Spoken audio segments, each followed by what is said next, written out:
The calm after the storm was almost unnatural. The team sat in silence, staring out at the quiet forest that had moments ago been alive with chaos. The creatures were gone, the wind had stopped, and even the faint hum of Earth signals seemed to fade into the background. It was as if the planet itself was waiting. Daniel broke the silence first. "We've made contact," he said softly, his voice filled with awe. "Not just with a world, but with something much bigger." Clara nodded slowly, still gripping the edge of her seat. "But what happens now? Does it trust us? Or is this just a pause before the next test?"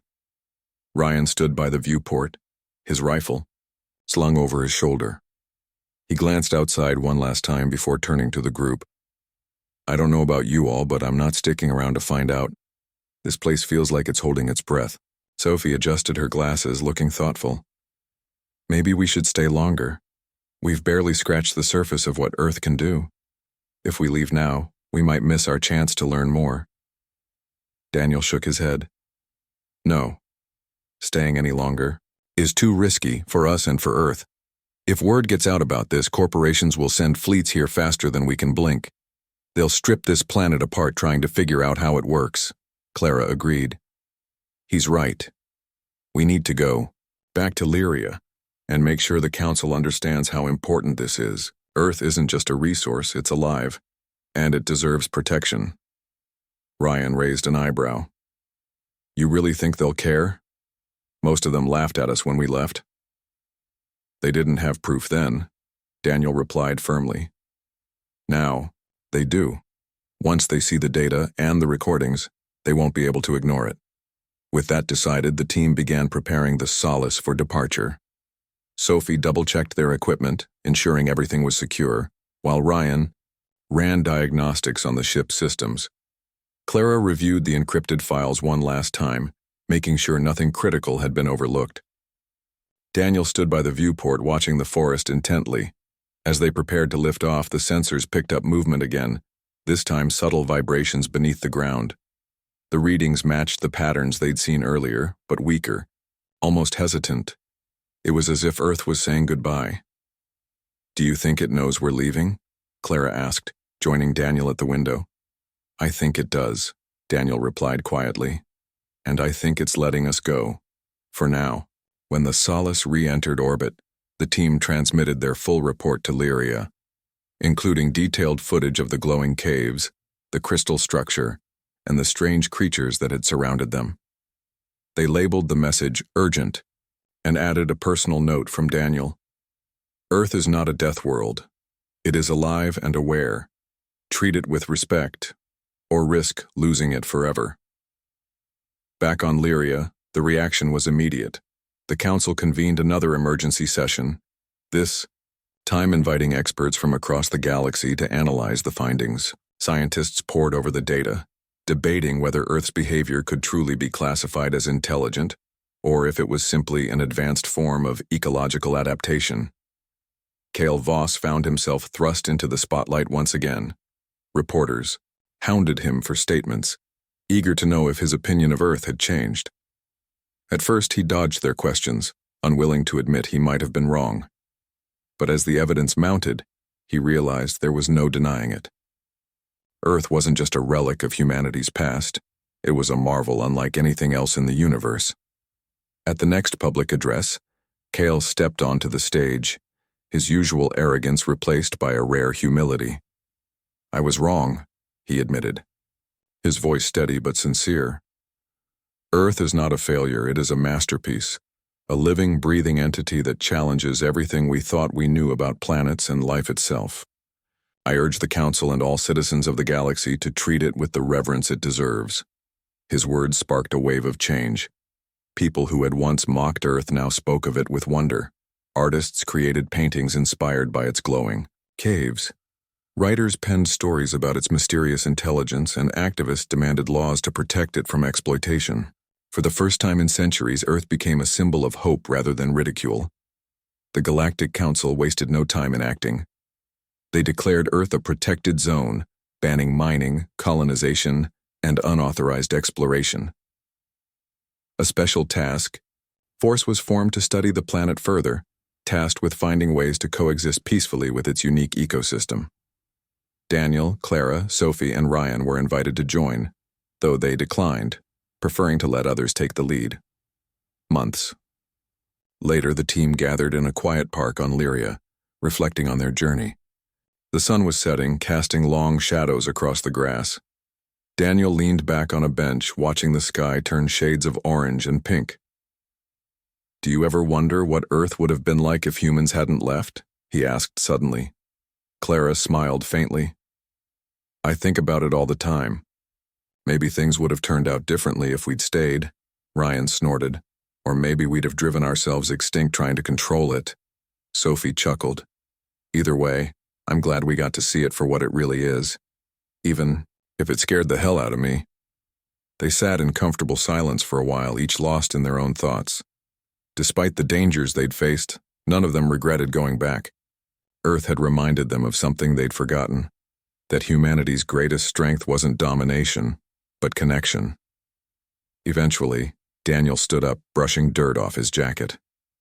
"Well, whatever happens next, we did our part. Earth has a fighting chance now."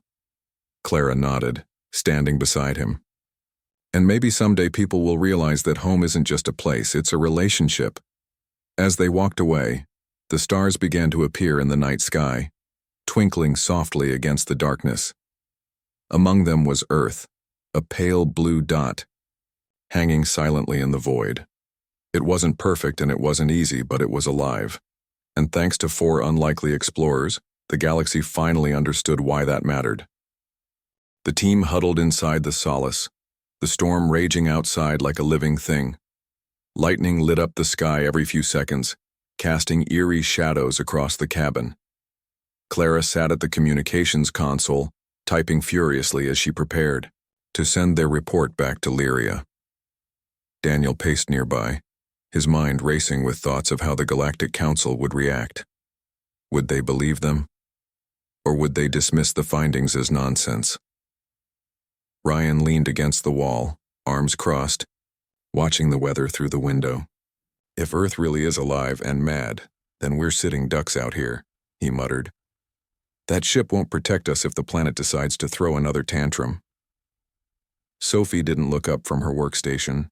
She was busy analyzing the data they'd collected, trying to make sense of the strange signals coming from the cave.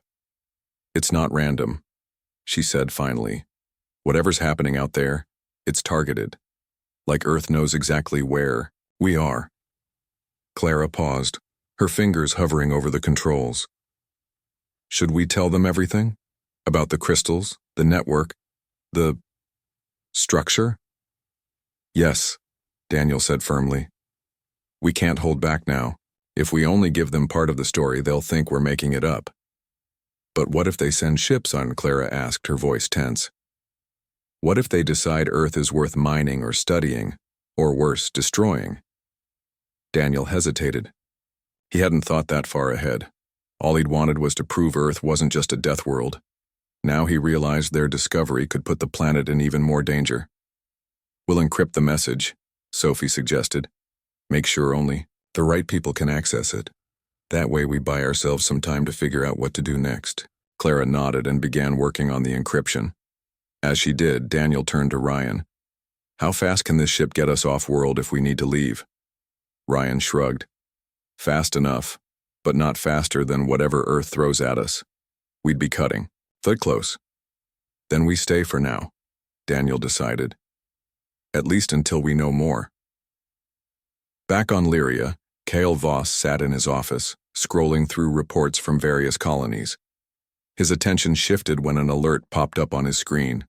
A high-priority transmission from the Solace. Curious, he opened it, expecting another boring update about soil samples or plant species. Instead, he found himself staring at footage of glowing caves, strange crystal formations, and a massive pulsating structure unlike anything he'd ever seen. At first, he assumed it was fake, a desperate attempt by Daniel and his team to justify their mission. But as he watched the video, his skepticism faded. The images were too detailed, too real. Even the audio feed captured sounds that sent chills down his spine. Kale forwarded the file to the Galactic Council, adding a note. Further investigation. Required. Within hours, the Council convened an emergency session. Scientists, diplomats, and military leaders gathered to discuss the implications of the discovery. Some dismissed it as impossible. Others demanded immediate action. Meanwhile, rumors spread quickly. News outlets picked up snippets of the transmission, broadcasting blurry images of the glowing cave and speculating about Earth's true nature. Public opinion began to shift. For centuries, Earth had been mocked as useless and dangerous. Now, it was being called a mystery, a wonder, and potentially the most valuable planet in the galaxy. Kale watched the chaos unfold from his office, feeling conflicted. Part of him still wanted to laugh it off, but another part couldn't ignore the evidence. When reporters swarmed him for comments, he gave vague answers, buying time to process what he'd seen. On Earth, the storm showed no signs of letting up. The team monitored the situation closely, using the ship's sensors to track changes in the environment. Strange patterns emerged, movements in the forest, shifts in the magnetic field, and bursts of energy radiating from deep underground. "It's adapting," Clara said one evening, pointing to the readings on her tablet. "Earth isn't just reacting randomly. It's learning how to deal with us." Daniel frowned, pacing again. "Which means we're running out of time. If it figures out we're a threat, it might try to eliminate us." Ryan glanced at him sharply. "You mean kill us?"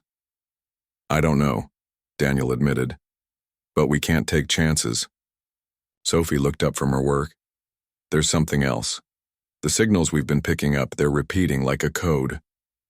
"A code?" Clara asked, leaning closer. "Are you saying Earth is trying to talk to us?" "Maybe," Sophie replied. "Or maybe it's warning us. Either way, we should listen." They spent the next day deciphering the signals, piecing together fragments of information. Slowly, a pattern emerged, a series of frequencies that corresponded to specific events. Storms, tremors, even animal migration seemed to align with these pulses. "This is incredible," Clara said, her eyes wide. "It's like Earth has its own language." "And if we learn it," Daniel added, "we might be able to communicate." Ryan raised an eyebrow. "You want to have a conversation with a planet? How does that even work?" "I don't know yet," Daniel admitted, "but it's our best shot at proving we're not a threat." As they worked, the storm intensified. Trees snapped under the force of the wind, and rivers overflowed their banks. The ground shook intermittently, sending shock waves rippling outward. Despite the danger, the team refused to leave. They were too close to understanding Earth's secrets. One night, as they reviewed their progress, a loud boom echoed outside. The ship rocked violently, throwing everyone off balance. Alarms blared, warning of structural damage. Ryan grabbed his rifle and rushed to the viewport, scanning the darkness. "Something's out there," he said, his voice tight. "Big, and moving fast." Clara joined him, squinting into the storm. Through the rain and lightning, she caught glimpses of massive shapes lumbering toward the ship, creatures unlike anything they'd encountered before, towering beasts with glowing eyes and armored hides. "We need to move," Ryan said urgently. "Now." "No," Daniel countered. "Not yet. Look." He pointed to the sensors, which showed the creatures stopping just short of the ship. They weren't attacking. They were surrounding it. "They're guarding us," Clara realized. "Like they're keeping us contained." Sophie frowned. "Why would Earth send animals to trap us instead of killing us outright?" "Because it wants something," Daniel said slowly. "It's testing us." The realization hit them all at once. Earth wasn't simply lashing out. It was observing, waiting to see what they would do next. Every storm, every tremor, every creature, it was all part of a larger plan. "We have to show it we're not a threat," Daniel said, his voice steady despite the fear creeping into his chest. "We have to prove we're willing to understand." "How?" Clara asked. "By talking to it?" "Exactly," Daniel replied, using the signals Sophie decoded. "If we broadcast them back, maybe Earth will respond." Sophie hesitated, then nodded. I'll set it up, but if this goes wrong, it won't, Daniel interrupted. We don't have a choice. While Sophie prepared the equipment, Ryan kept watch, his rifle trained on the shadowy figures outside. Clara helped. Daniel refined the signal, ensuring it matched the patterns they'd recorded. Tension filled the air as they worked, knowing their lives depended on getting this right. Finally, everything was ready. Daniel took a deep breath and pressed the button. The ship's speakers emitted a low hum, mimicking the frequencies they'd decoded. For a moment, nothing happened. Then the storm stopped. The wind died down, the rain ceased, and the clouds parted, revealing a clear night sky. The creatures outside turned and disappeared into the forest, leaving the ship untouched. Silence settled over the area, broken only by the sound of the team exhaling in relief. It worked, Clara whispered, her voice trembling. For now, Daniel corrected. But this is just the beginning. Earth knows we're here, and it's watching. The team sat quietly, reflecting on what they'd done. They'd taken a step toward understanding Earth, but they knew the journey was far from over. Whatever happened next, they were ready, or as ready as anyone could be when, facing a living planet, the team stood in silence, staring at the glowing crystals embedded in the cave wall. The air felt heavier here, charged with an energy that made their skin tingle. Clara reached out cautiously, her fingers hovering just above one of the formations. It's alive, she whispered, pulling her hand back quickly. Whatever this is, it's not just rock or mineral, it's responding. Daniel nodded, his mind racing. This changes everything. These networks, they're like Earth's nervous system. Every part of the planet might be connected through something like this. Ryan shifted uncomfortably, glancing over his shoulder toward the entrance. Great. So we're standing inside a giant alien brain? Can we leave now? Sophie ignored him, crouching down to examine the vein-like structures spreading across the floor. She ran her scanner over them, watching as data streamed onto the screen. These things are transmitting signals, she said, her voice rising with excitement. They're communicating, but I can't decode it yet. It's like nothing I've ever seen before. Clara stepped closer, her eyes wide. If this is how Earth operates, then all those storms, earthquakes, and weird animal behaviors, it's not random. It's deliberate. The planet is defending itself. Daniel frowned, thinking hard. And if that's true, then Earth isn't just a death world. It's alive, aware even. Maybe it sees us and anyone else who comes here as a threat. The implications were unsettling. If Earth viewed outsiders as enemies, then every step they took could trigger some kind of response. But leaving wasn't an option, not when they were so close to uncovering its secrets. We need to document everything, Daniel said firmly. Take samples, record readings, do whatever you can. This might be the most important discovery in human history.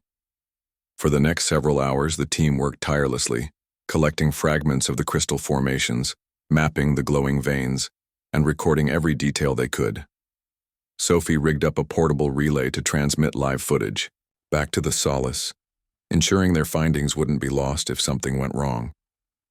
Ryan kept watch near the entrance, his rifle slung loosely over his shoulder, though he doubted it would help much against whatever lurked deeper in the cave. As they worked, the atmosphere grew stranger. The bioluminescent fungi pulsed more brightly, casting shifting shadows on the walls. The sound of dripping water echoed louder than before, almost rhythmic, like a heartbeat. Even the air seemed to vibrate faintly, making it hard to focus. Clara paused, rubbing her temples. Do you feel that? She asked, looking around. Like pressure building? Daniel nodded. Yeah, it's getting stronger the longer we're here. Sophie glanced up from her scanner. Maybe we're triggering something. Like an immune response. Ryan groaned. Of course we are. Because why wouldn't a living planet try to kill us? Before anyone could respond, the ground trembled slightly. Pebbles rattled loose from the ceiling, clattering to the floor. The team froze, listening as the vibration grew louder, accompanied by a low rumble that seemed to come from deep within the earth. Guys? Ryan said, backing toward the exit. I think it's time to go. No, Daniel said sharply. Not yet, we're too close, just give me 5 more minutes. Clara hesitated, torn between curiosity and caution. Daniel, he's right. We don't know what's causing this. If Earth really is alive, we might have crossed a line. But Daniel was already moving deeper into the cave, drawn by a faint glow emanating from a narrow tunnel ahead. Reluctantly, the others followed, sticking close together as the passage twisted downward. The walls closed in around them, slick with moisture, and the air grew colder with each step. At the end of the tunnel, they emerged into a massive cavern unlike anything they'd seen before. Stalactites hung from the ceiling like jagged teeth, glowing faintly with the same bioluminescent light. In the center of the chamber stood a towering structure, part organic, part crystalline, that pulsed steadily, sending waves of energy rippling outward. What is that thing? Sophie breathed, her voice barely audible. I don't know, Daniel admitted, his eyes fixed on the structure. But I think it's the source, the heart of the network. Clara approached cautiously, her scanner buzzing with activity.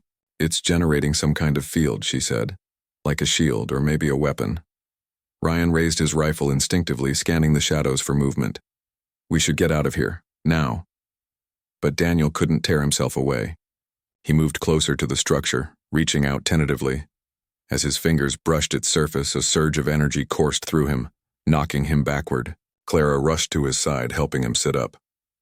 Are you okay? She asked, her voice tight with worry. Daniel blinked, dazed but unharmed. I'm fine, he muttered, shaking his head. But I saw something. Memories, maybe. Of Earth, before humans left. The others stared at him, unsure what to say. The ground trembled again, more violently this time, and the structure began to hum louder. Cracks appeared in the walls, spider-webbing outward as dust rained down from above. We're out of time, Ryan shouted, grabbing Daniel's arm and pulling him to his feet. Move! The team scrambled back toward the tunnel, dodging falling debris as the cavern began to collapse. Behind them, the structure emitted a blinding flash of light, followed by a deafening roar. The entire cave shook violently, forcing them to crawl on hands and knees to avoid being crushed. When they finally burst into the open air, gasping for breath, the forest around them had changed. The wind howled fiercely, whipping branches into a frenzy. The sky darkened, thick clouds rolling in unnaturally fast. Lightning split the horizon, illuminating the landscape in stark flashes. What did we do? Clara asked, her voice trembling. We woke it up, Daniel replied grimly. Earth knows we're here. Ryan cursed under his breath, gripping his rifle tighter. Fantastic. Any ideas on how to survive a pissed-off planet? Sophie adjusted her scanner, which was still receiving faint signals from the cave. Maybe we can use the data we collected to figure out how to calm it down. Or at least convince it we're not a threat. Daniel nodded, though he didn't look hopeful. Let's get back to the ship. We'll regroup there and decide our next move. As they hurried through the forest, the weather worsened. Rain poured down in sheets, turning the ground into slippery mud. Strange noises echoed through the trees, growls, screeches, and other sounds that defied explanation. Whatever Earth was doing, it wasn't happy. By the time they reached the Solace, they were soaked and exhausted. Sophie immediately set to work analyzing the data, while Clara tried to piece together the images Daniel had described seeing during his brief contact with the structure. Ryan paced nervously, keeping one eye on the tree line. Daniel sat quietly, staring out the window at the raging storm.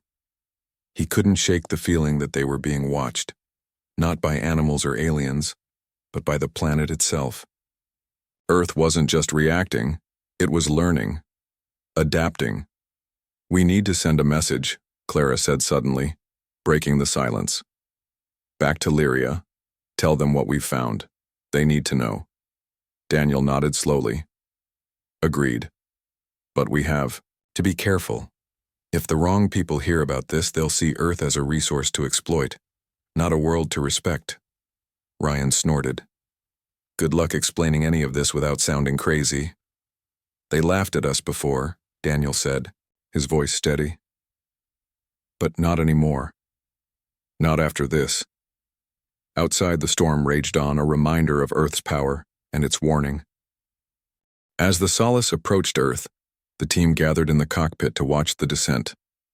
The planet loomed larger in the viewport, its swirling blue and green surface glowing like a jewel against the blackness of space. Daniel leaned forward, his eyes fixed on the view. "It's beautiful," he murmured, almost to himself. Clara nodded silently, her expression unreadable but thoughtful. Ryan adjusted the controls, guiding the ship through the atmosphere. The hull creaked as it endured the pressure of re-entry, and for a moment the cabin filled with tension. But Ryan was calm, his hands steady on the controls.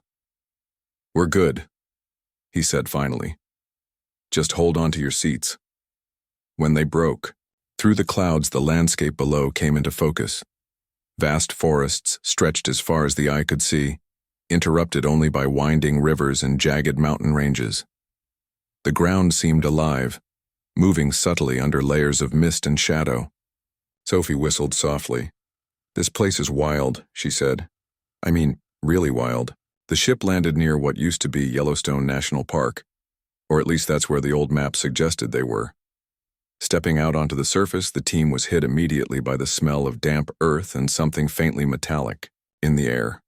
The sky above was overcast, heavy gray clouds hanging low, but shafts of sunlight broke through here and there, lighting up patches of the forest floor.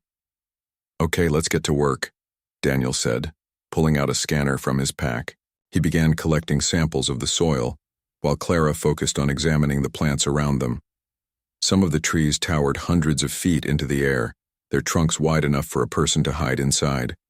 Strange, colorful spores drifted down from their branches, settling gently on the ground. Ryan stayed close to the ship, keeping an eye on their surroundings. "Feels like we're being watched," he muttered, glancing into the dense woods. Sophie rolled her eyes. "Relax. Ryan, if anything tries to eat us, I'll build a robot to fight it off." Despite the joking, Ryan wasn't entirely wrong.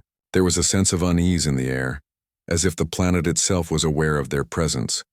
Birds, or creatures that looked like birds, flitted between the treetops, their calls echoing eerily through the forest. Occasionally the ground trembled, slightly, though whether it was from distant storms or some unknown force no one could say. Clara knelt beside a patch of moss-like growth, carefully scraping off a sample with a small blade.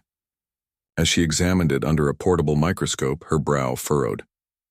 "This doesn't make sense," she said, looking up at Daniel. "These organisms are adapting faster than anything I've ever seen before." "What do you mean?" Daniel asked, stepping closer. "They're changing right in front of me," Clara explained. "Like not just growing or dying off, they're evolving in real time." Daniel frowned, intrigued. "That shouldn't be possible. Evolution takes generations, not minutes." "I know," Clara replied. "But look." She pointed to the screen of her device, showing him images of the tiny organisms shifting shape, rearranging themselves almost like liquid. "It's like they're communicating somehow, working together." The discovery sent a ripple of excitement through the group. For the rest of the day, they worked tirelessly, gathering more samples and documenting everything they could. Sophie rigged up a drone to map the area, while Ryan kept watch, occasionally shooting nervous glances toward the tree line. As night fell, the temperature dropped sharply, and the wind picked up, carrying with it the sound of rustling leaves and distant howls. The team set up camp near the ship, huddling around a small heater for warmth. They reviewed their findings, piecing together clues about the strange behavior of Earth's ecosystems. "These organisms aren't just surviving," Clara said, flipping through her notes. "They're thriving, and they're doing it in ways we don't fully understand yet." Daniel nodded. "If we can figure this out, it could change everything. People might finally see Earth for what it is, a living, breathing world, not just some broken relic." Ryan snorted. "Good luck convincing them. Half the galaxy thinks we're wasting our time." "Maybe," Daniel admitted. "But even if they don't believe us, we'll know the truth. That's worth something." Sophie leaned back, staring, up at the stars peeking through gaps in the clouds. You know, I didn't think much about Earth before this trip, but now, I kind of get why you two wanted to come back. Clara smiled faintly. It's home. Even if it's messy and unpredictable, it's still home. The next morning, they ventured deeper into the forest, following a trail marked by the drone's mapping system. The terrain grew rougher, with steep inclines and thick underbrush slowing their progress. At one point, Sophie tripped over a root and stumbled into a puddle soaking her boots. "Great," she grumbled, wringing out her socks. "If I die of swamp fever, I'm haunting all of you." Despite the challenges, the team pressed on. Around midday, they reached a clearing where ancient ruins jutted out of the ground, half buried beneath centuries of growth. Stone carvings covered the walls depicting scenes of humans interacting with animals in ways that seemed almost magical. In one image, a man stood beside a massive wolf-like creature, their bodies intertwined as if sharing energy. Another showed people planting seeds that sprouted instantly into towering trees. "This is incredible," Daniel whispered, running his fingers over the carvings. "Whoever made these must have understood Earth in a way we can barely imagine." Clara took pictures of the artwork, her mind racing with questions. "Do you think these people knew something we don't? About the planet, I mean?" "It's possible," Daniel said. "Or maybe they lived in harmony with it instead of trying to control it." As they explored further, the air grew colder, and a faint glow appeared ahead. Following the light, they discovered a cave entrance, partially, hidden by vines. Inside, the walls shimmered with bioluminescent fungi, casting eerie patterns across the stone. The team hesitated at the threshold, unsure whether to proceed. "We should check it out," Daniel said firmly. "There could be more answers in there." Ryan sighed. "Of course there are, because nothing says safe like glowing mushrooms in a creepy cave." Despite his sarcasm, he followed the others inside, flashlight in hand. The deeper they went, the stranger the environment became. Streams of water trickled along the floor, feeding pools filled with luminescent algae. Strange insect-like creatures scuttled across the ceiling, their bodies pulsing with soft light. Then Clara stopped abruptly, pointing to the wall.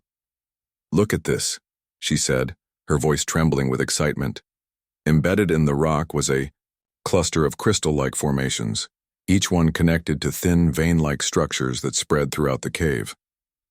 "It's like a network, a living network." Daniel stared at the crystals, realization dawning on his face. "Earth isn't just defending itself," he said slowly. "It's protecting itself. These systems, it's all connected." The implications were staggering. Earth wasn't just a chaotic mess of nature, it was a highly organized, self-sustaining entity, and the team had only scratched the surface of its secrets. In a time far ahead of now, humans had left Earth and settled on many planets across the stars. These new worlds were clean, safe, and easy to live on, unlike Earth, which had become known as a death world. The name came from its wild weather, dangerous animals, and harsh environments. To most people living among the stars, Earth was nothing more than a forgotten place, a joke that made them shake their heads. On a planet called Lyria, a meeting was happening. Scientists, diplomats, and explorers from all over the galaxy had gathered for an important conference about habitable planets. Among the crowd were two people who didn't feel comfortable being there. Their names were Daniel Carter and Clara Hayes. Daniel was quiet but very smart, always lost in his thoughts. He studied life forms from other planets, trying to understand how they worked. Clara, on the other hand, knew everything about ecosystems and how planets could support life. Both of them came from Earth, though they rarely told anyone because it brought stares and whispers. During one of the talks, a tall man with sharp features stood up to speak. His name was Cale Voss, an ambassador known for his confidence and arrogance. He began talking about Earth, saying it was proof that some planets simply couldn't handle intelligent life. "Earth is a failure," he said loudly, pointing at a hologram of the blue planet floating above the stage. "Its violent storms, poisonous air in some places, and those so-called deadly creatures are laughable compared to our advanced colonies." The room filled with laughter. Some people clapped while others nodded in agreement. Daniel felt his face grow hot. He glanced at Clara, who looked down at her hands, avoiding everyone's eyes. They both knew Earth wasn't perfect, but hearing someone mock it like this hurt. It wasn't just a ball of dirt. It was their home. After the talk ended, Daniel and Clara walked out of the hall together. Neither of them said anything until they reached a quiet corner outside. "I can't believe him," Daniel finally muttered, his voice low but full of anger. "He doesn't know anything about Earth, none of them do." Clara sighed. "What does it matter? Everyone thinks we're crazy for even caring about it. Maybe they're right. Maybe Earth really is useless." Daniel shook his head firmly. "No, it's not. There's something special about Earth. We've just never looked hard enough." An idea started forming in his mind. What if we went back? With better tools and technology, we could find proof of how amazing Earth really is. Clara raised an eyebrow. "You mean go back to Earth? Do you know how dangerous that would be?" "It wouldn't be any more dangerous than some of the missions we've already done," Daniel replied. "Besides, think about it. If we discover something incredible, maybe people will stop laughing at us. Maybe they'll see Earth for what it truly is, a miracle." Clara hesitated. She wanted to believe him, but the risks were high. Still, the thought of proving everyone wrong excited her. "All right," she said after a moment. "Let's try, but we'll need help." Over the next few days, Daniel and Clara put together a small team. First, they approached Ryan Blake, a skilled pilot who had flown ships through asteroid fields and gas giants without breaking a sweat. At first, Ryan wasn't interested. "Why waste time on a dump like Earth?" he asked bluntly. "Because no one else will," Daniel answered, "and because I think we're missing something big." Ryan shrugged. "Fine, count me in, but don't blame me when we get eaten by giant bugs or whatever lives there." Next, they recruited Sophie Meyer, an engineer who could fix almost anything, with spare parts and duct tape. Sophie loved challenges, and when Daniel explained the mission, her eyes lit up. "This sounds insane," she said with a grin. "I'm in." With their team ready, they submitted their proposal to the Galactic Council. Most members dismissed it outright, calling it a waste of resources.